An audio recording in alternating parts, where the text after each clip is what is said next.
The room went silent when the Alpha King made the deal, not because the terms were unfair, because of what he offered in exchange. The Royal Council chamber had witnessed wars being declared, kings being crowned, treaties being signed, yet somehow this felt worse. Outside the palace walls, the kingdom stood on the brink of collapse. Border raids increased every month, trade routes had become dangerous, several farming regions reported shortages, tensions with Iron Fang Pack continued rising. Everyone feared war, and war would destroy what little stability remained. For 6 months, negotiations dragged on, neither side willing to surrender, neither side willing to trust, until today, until Iron Fang's Alpha finally smiled. That smile alone made several council members uneasy, because powerful men rarely smiled before asking for something reasonable. Alpha Darian Blackmore leaned back in his chair, relaxed.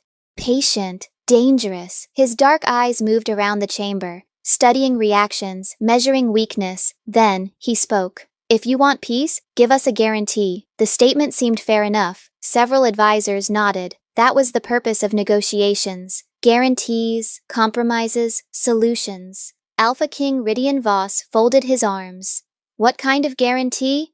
Darian's smile widened, not pleasantly. The atmosphere changed immediately. Several people sensed trouble before he even answered. Then the words arrived. Send us your Luna. Silence. Complete silence. Nobody moved. Nobody breathed. The sentence felt impossible. A misunderstanding. A diplomatic mistake. Surely. Then reality settled. Slowly. Painfully. The rival Alpha wasn't joking. He wasn't asking for land, or gold, or military resources. He wanted Luna Aurelia Thornheart, not as a wife, not as property, as a symbol, a living guarantee.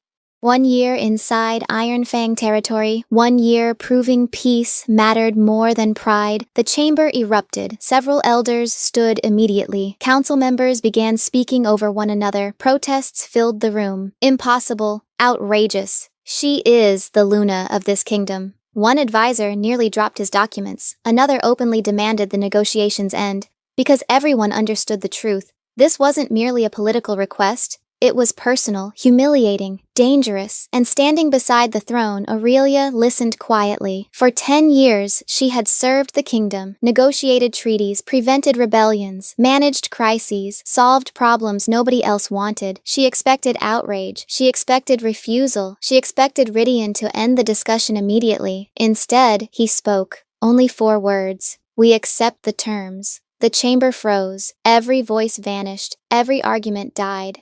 Because nobody expected that answer. Least of all, Aurelia. Slowly, heads turned toward the throne. Several council members stared openly, as though waiting for clarification, a correction, anything. None came.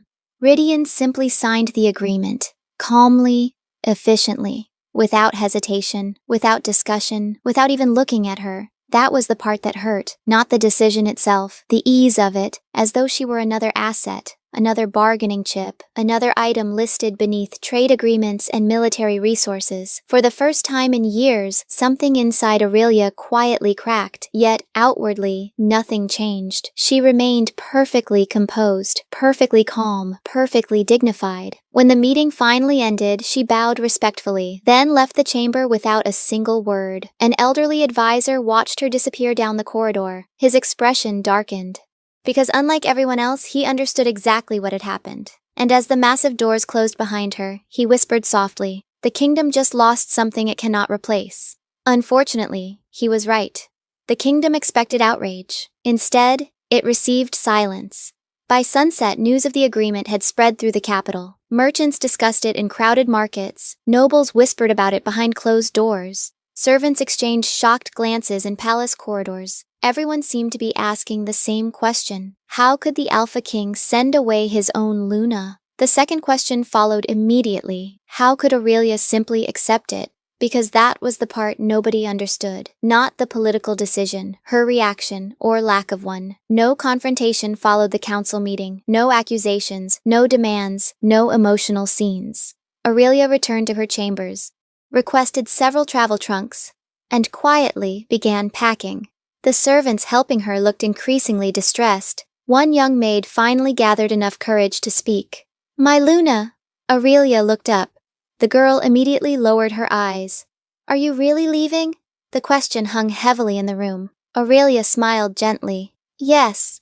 The maid's expression crumpled, as though she wanted to argue, to protest, to insist this wasn't fair. Angelina, friendly, warm, and clear. Instead, she simply nodded and continued folding clothes. The room grew quiet again. For the rest of the evening, visitors arrived constantly. Council members, advisors, department leaders, people who respected her, people who depended upon her. Every conversation sounded similar. Concerned, confused, disappointed, yet nobody could change what had already happened, least of all Aurelia, because the truth was painfully simple. The agreement wasn't the problem. The ease of it was. For 10 years she had stood beside Rydian, not behind him, beside him, through droughts, political unrest, border conflicts, economic crises. Whenever the kingdom faced disaster, she helped carry the burden. Not because anyone asked, because someone needed to. And somewhere along the way, everyone became accustomed to her presence, especially Rydian. The realization hurt more than she expected, not because he traded her away, because he never paused, never hesitated, never considered what the decision might mean to her. Aurelia sat quietly beside the window, watching darkness settle across the city. Memories surfaced one after another. Long nights spent reviewing trade proposals, emergency meetings during famines, negotiations that prevented wars, entire years dedicated to keeping the kingdom stable. The work never bothered her. Being unseen did. A soft knock interrupted her thoughts. An elderly advisor entered the room. Lord Corvin, one of the few council members old enough to remember the kingdom before Rydian's reign. His eyes immediately found the packed trunks. Then he sighed, a tired sound, heavy with understanding. I hoped you might reconsider. Aurelia smiled faintly. And stay? He hesitated, because they both knew the answer. No. The advisor slowly approached the window. For several moments neither spoke. Finally, Corvin looked toward her. You know what's most troubling about this? Aurelia raised an eyebrow. The old man shook his head sadly. Most people think the kingdom is losing its Luna.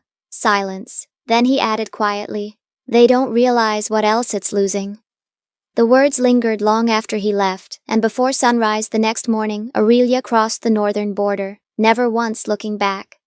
Aurelia expected hostility. That was the strange part. The journey to Ironfang territory lasted 4 days, 4 cold mornings, 4 long nights, 4 days to prepare herself for resentment. After all, she wasn't arriving as a guest. She was arriving as part of a political bargain, a living guarantee, a symbol of trust between rival kingdoms. Historically, such arrangements rarely ended well, which was why the welcome unsettled her. The moment she crossed into Ironfang territory, Alpha Darian Blackmore greeted her personally, not with guards, not with political representatives, personally. The gesture caught her off guard immediately. You made good time. The Alpha's tone remained casual, almost friendly. Aurelia studied him carefully, trying to identify hidden motives, finding none.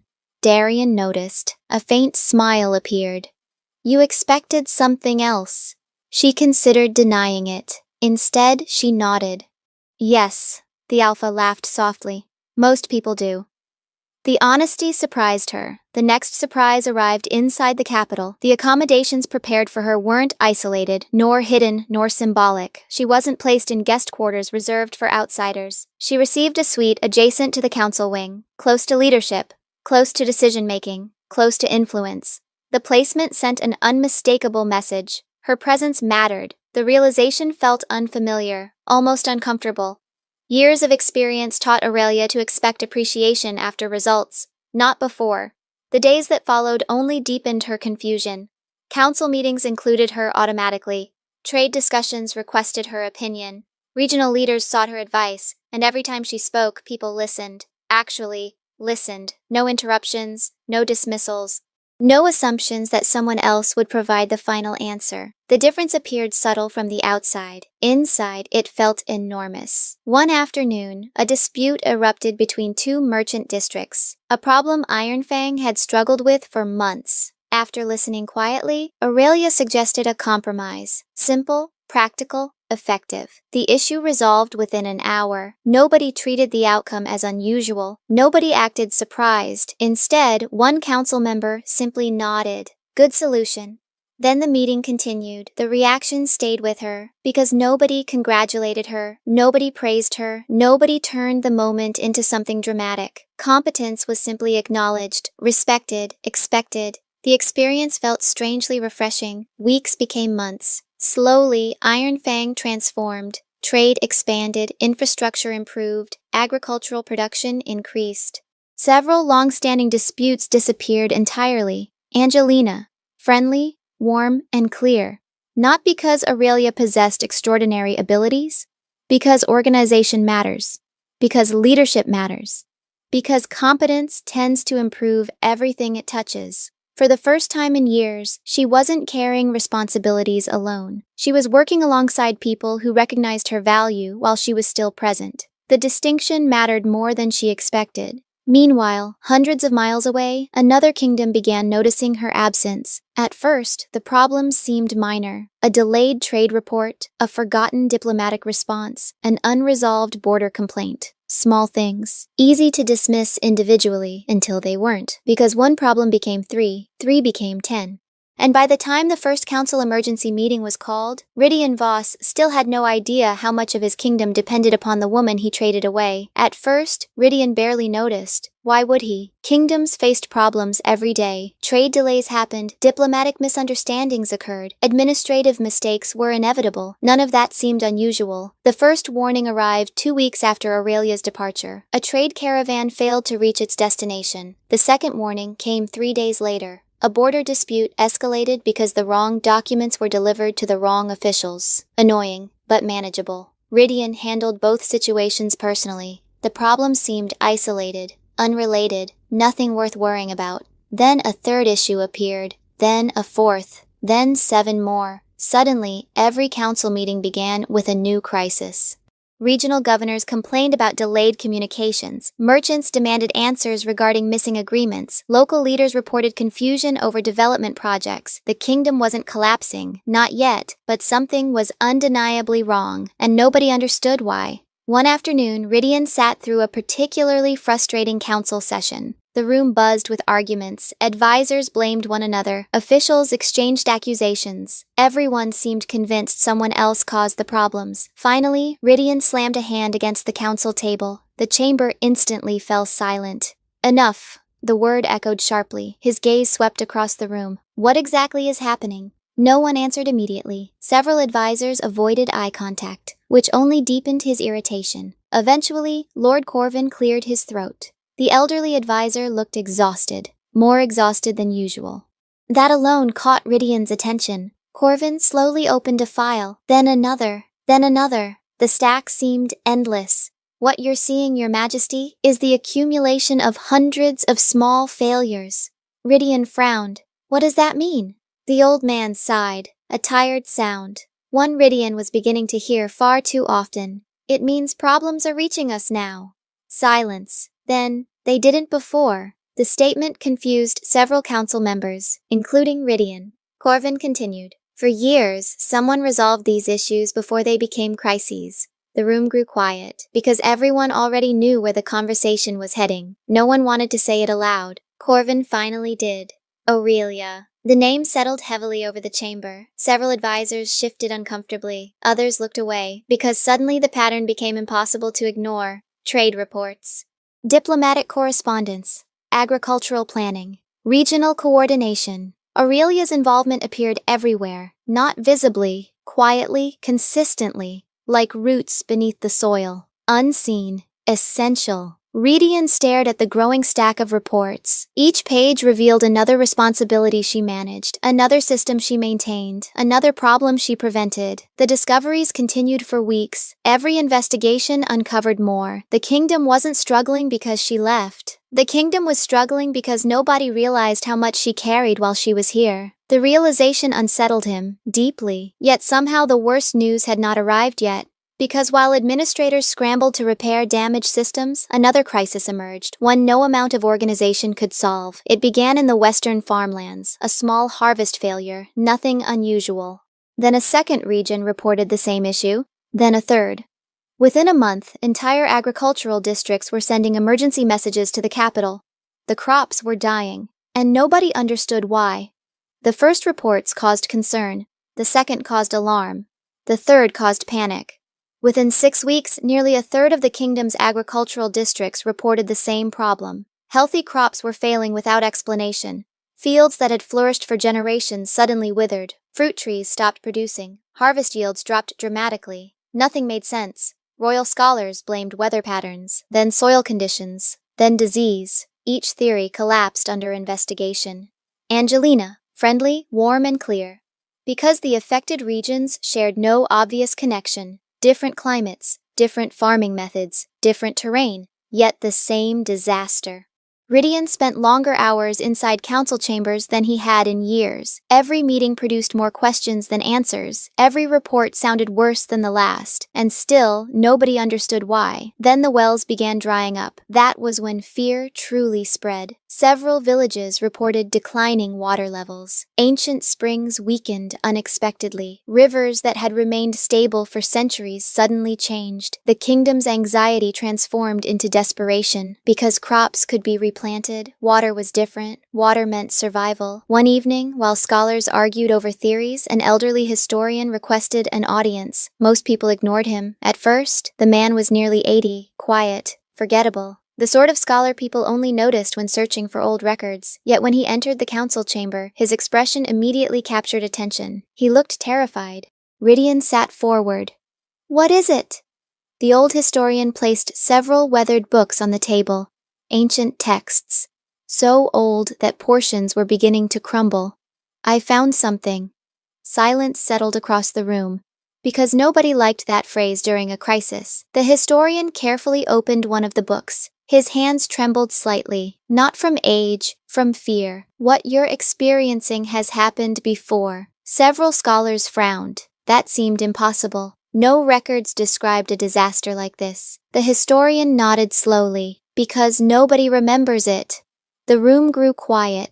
He turned several pages. Ancient illustrations appeared, maps, family trees, royal seals long forgotten by history. Then he pointed toward a specific name, Moonroot. The word meant nothing to most people, but not to the oldest advisors. Lord Corvin visibly stiffened. The historian noticed, and nodded grimly. "Exactly." Rydian frowned. "Explain." The old man took a deep breath, then delivered the revelation that changed everything.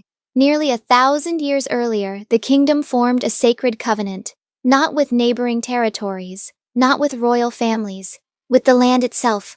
The agreement centered around a single bloodline, the Moonroot line. Women born into that lineage possessed a rare connection to the kingdom's sacred territories. Their presence strengthened ancient protective bonds responsible for agricultural stability, water preservation, environmental balance, the kingdom's prosperity. Silence followed, heavy, uncomfortable, impossible. The historian continued. "For centuries, the Moonroot line quietly protected this realm." Then his expression darkened. The line was believed extinct. A pause. Then, "It wasn't." The room stopped breathing. Because suddenly everyone understood where this conversation was heading. The historian looked directly at Rydian and spoke the name nobody wanted to hear. Aurelia Thornhart. Silence. Absolute silence. The elderly scholar closed the ancient book. His voice dropped, almost to a whisper. "Your Luna isn't merely important to the kingdom." Another pause. Long, painful. Then the final truth. She is the last living descendant.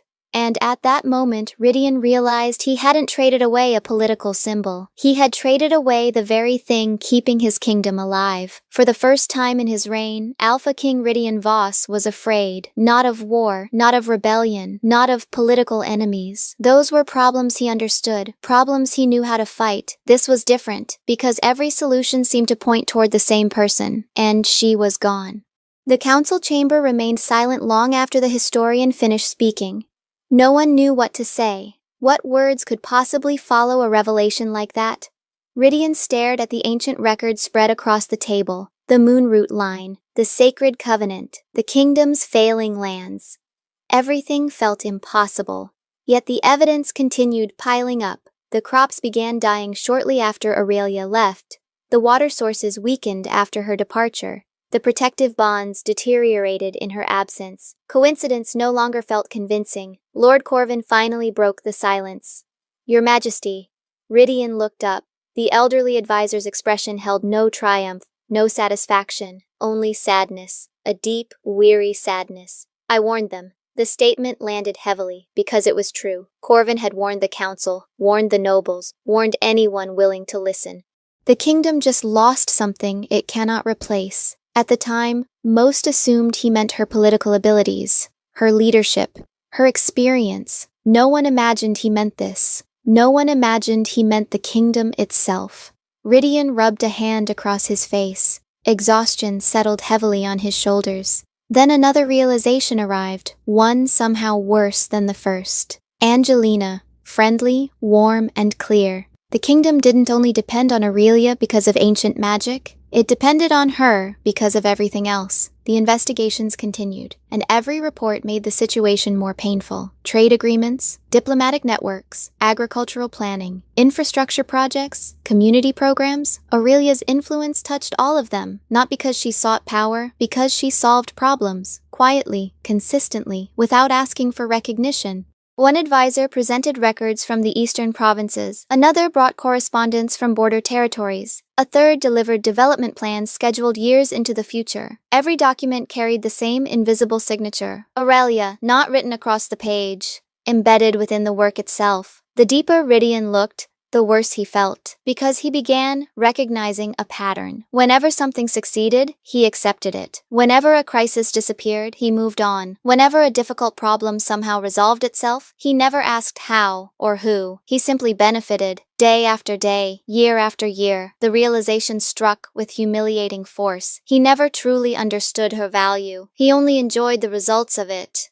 The room felt unbearably quiet. Finally, Ridian stood. Several advisors immediately looked up. His decision became obvious before he spoke. "You can't be serious," one council member said. Ridian ignored him. Another advisor frowned. "The kingdom needs you here." "No."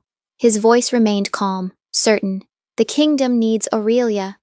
Silence followed, because no one could argue. Not anymore. The evidence sat in front of them. The dying fields, the failing wells, the unraveling systems. Everything pointed toward the same conclusion. Lord Corvin slowly nodded, as though he had expected this moment, as though he knew it was inevitable. Ridian looked toward the northern horizon beyond the palace windows, toward Ironfang territory, toward the woman he had traded away without a second thought, the woman he now needed to find. Not as a king seeking a political solution, as a man finally confronting the cost of taking someone for granted, and for the first time since she left, Ridian prepared to cross the border himself.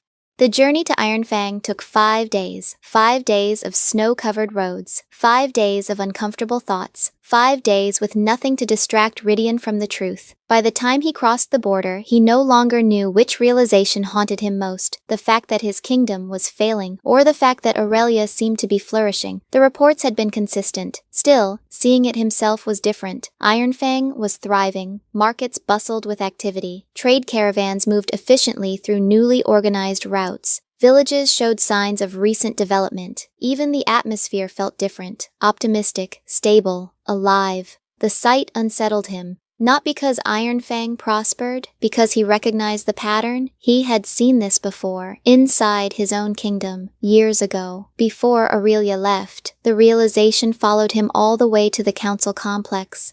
There, surrounded by advisors and regional leaders, stood the woman he had come to find. Aurelia. For a moment, Ridian forgot why he was there. She looked exactly the same, and completely different. Not physically, something deeper, a lightness he didn't remember, a confidence that no longer carried exhaustion beneath it. She wasn't simply surviving, she belonged here. The observation hurt more than he expected. Then he noticed something else. The way people treated her. Council members listened when she spoke. Leaders asked for her opinion. Advisors took notes. No one interrupted. No one dismissed her. No one assumed her contributions would simply appear without acknowledgement. And standing beside her was Alpha Darian Blackmore, the same rival Alpha who requested her as a guarantee, the same man Ridian once viewed as a political opponent, now watching Aurelia speak with obvious respect. The sight created a strange pressure inside Rydian's chest, not jealousy, something worse. Recognition, because Darian appreciated things Rydian never bothered noticing. Aurelia finished speaking, several officials nodded, the discussion moved forward, simple, professional, natural, yet somehow it revealed more than any accusation ever could. After the meeting ended, Darian approached first. His expression remained calm, polite, though his eyes suggested he already understood exactly why Rydian had come. "Your Majesty," Rydian nodded. "Darian." The exchange remained civil, tense, but civil. Finally, Darian looked toward Aurelia, then back at Rydian. "Would you like privacy?" The question carried subtle meaning, a choice, not an assumption. Aurelia considered it briefly, then nodded once. Darian immediately stepped away. No argument, no possessiveness, no attempt to control the situation. The contrast wasn't lost on Rydian. Angelina, friendly, warm, and clear. Soon they stood alone on a balcony overlooking the city. Snow drifted softly through the afternoon air. Below them, Ironfang continued moving through its day. For several moments, neither spoke. Then, Aurelia broke the silence. "What brings you here?" Direct, simple, professional, not unfriendly, just distant. The distance hurt, because once upon a time, there had been none. Rydian stared across the city, searching for words, finding none that felt sufficient. Finally, he turned toward her, and spoke the truth. "We need you." The sentence escaped before he could soften it, before he could explain, before he could hide how desperate it sounded. Aurelia looked at him quietly, then smiled, not cruelly, not bitterly, sadly, and somehow that reaction frightened him more than anger ever could. Aurelia's smile faded slowly, leaving behind something quieter, something older, disappointment, not fresh disappointment, the kind that forms over years, the kind that eventually becomes acceptance. Rydian suddenly wished she would be angry. Anger could be answered, defended against. This calm sadness felt far worse. "We need you." The words lingered between them. Aurelia looked out across the city below. The streets bustled with activity. Merchants negotiated, workers repaired roads, children raced through the marketplace. Life continued. As it always did. Finally, she spoke. "No." Rydian blinked. The answer arrived so quickly, he almost thought he misheard. "What?" Aurelia turned toward him. "The kingdom needs help." A pause. "It doesn't need me." The distinction mattered. He could hear it. Yet, he didn't fully understand it. Not yet. Rydian frowned. "The crops are failing." "I know." "The wells are drying up." "I know." "The sacred bond is weakening." Again, she nodded. "I know." The calm response unsettled him, because she wasn't surprised. She wasn't hearing this information for the first time. Of course she wasn't. If the historians uncovered the truth, she probably knew it years ago. The realization brought another uncomfortable question. How many things had she carried alone? The silence stretched. Then Aurelia finally looked at him directly. "The kingdom started dying long before I left." The statement hit like a physical blow. Rydian opened his mouth, closed it again, because deep down, part of him already knew she was right. Aurelia folded her hands calmly. "For years, problems appeared." A pause. "I solved them?" Another. "Crises emerged. I handled them." The words remained simple, matter of fact, not self-congratulatory, just true. That somehow made them harder to hear. "You know what happened afterward?" Rydian said nothing. Aurelia answered anyway. "Nothing." The winter wind moved between them, cold, sharp, honest. No one asked how the problem disappeared. No one asked who fixed it. Her voice never rose, never sharpened. She wasn't accusing him. She was explaining reality. The kingdom celebrated outcomes. A faint smile appeared, sad, knowing. But nobody paid attention to the work. Rydian looked away, toward the city, toward anything except the truth sitting directly in front of him, because memories were surfacing now. Hundreds of them. Meetings he arrived late to, reports he barely read, crises that somehow resolved themselves. He remembered accepting success as though it naturally occurred, as though stability simply existed. He never asked what it cost, or who paid that cost. Aurelia's gaze softened slightly, not because she pitied him, because she had already made peace with the lesson. "You didn't notice when I was carrying everything." Silence. "People only noticed when I stopped." The words landed harder than any accusation she could have made. Because they exposed something deeply uncomfortable. The kingdom valued her absence more than her presence. Only after she left did anyone bother measuring what she contributed. Rydian swallowed. The realization felt unbearable. I didn't know. The admission sounded weak, small, insufficient. Aurelia nodded. I know. That was the tragedy. She believed him. She genuinely believed he never understood, which somehow made the mistake worse. Because neglect born from ignorance still causes damage. The snow continued falling around them, and for the first time since arriving in Ironfang, Rydian understood the true question before them. Not whether Aurelia could save the kingdom. Whether she should. The answer did not come immediately. For several days, Aurelia said nothing. The kingdom waited. The council waited. Rydian waited. And across the realm, the crisis continued. More crops failed. Additional wells weakened. Entire regions prepared for shortages. The suffering spread beyond politics, beyond leadership, beyond pride. That was the problem. The people paying the highest price weren't kings or advisors. They were families, farmers, children, ordinary wolves who had no role in the decisions that caused this disaster. Angelina, friendly, warm, and clear. Aurelia understood that better than anyone, which was why, 1 week after Rydian's arrival, she finally agreed. Not for him, not for the throne, not even for the kingdom itself, for the innocent people trapped inside it. The journey south happened quietly. No celebrations accompanied her return, no public declarations, no triumphant processions. This wasn't a victory, it was damage control, and everyone knew it. The ancient restoration ritual took place inside the sacred grove, the oldest site in the kingdom, older than the throne, older than the royal bloodline, older than recorded history itself. Hundreds gathered to witness it. Scholars, elders, priests, leaders, all hoping the ancient records were correct, all hoping the kingdom could still be saved. Aurelia stood alone at the center of the grove. Moonlight filtered through ancient trees. Silver light illuminated the sacred stone beneath her feet. For a long moment, nothing happened. Then the ground began to glow. Softly at first, then brighter. The ancient bond responded immediately, as though recognizing her presence, as though welcoming home something that never should have left. Gasps spread through the crowd. Several elders openly wept. Because for the first time in months, hope returned. The restoration continued through the night, and by dawn, the first changes appeared. The dying fields stabilized, the weakened wells recovered, the sacred lands began healing, slowly, steadily. The kingdom would survive. The relief that followed was overwhelming. Yet even as celebrations erupted, one truth remained unchanged. Some things could be repaired, others could not. Weeks later, Rydian found Aurelia standing inside the restored grove. The kingdom had recovered enough for people to breathe again, enough for life to continue, enough for history to move forward. For several moments, neither spoke. Then Rydian quietly said, "Thank you." Aurelia smiled, gently, kindly, but from a distance he could never cross again, because gratitude wasn't the same thing as understanding, and understanding wasn't the same thing as undoing harm.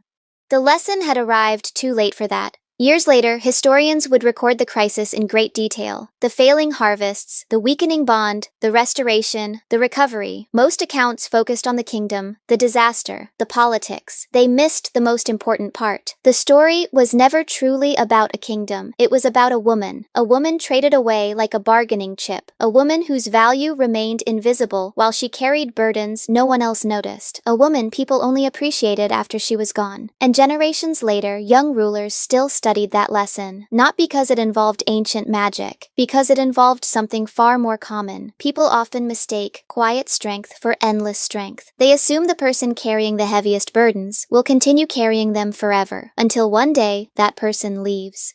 And suddenly, everyone discovers how much weight they were holding alone. Aurelia Thornheart saved the kingdom. History remembered that. But what history remembered even longer was this: the kingdom survived because of her. It nearly died because it forgot that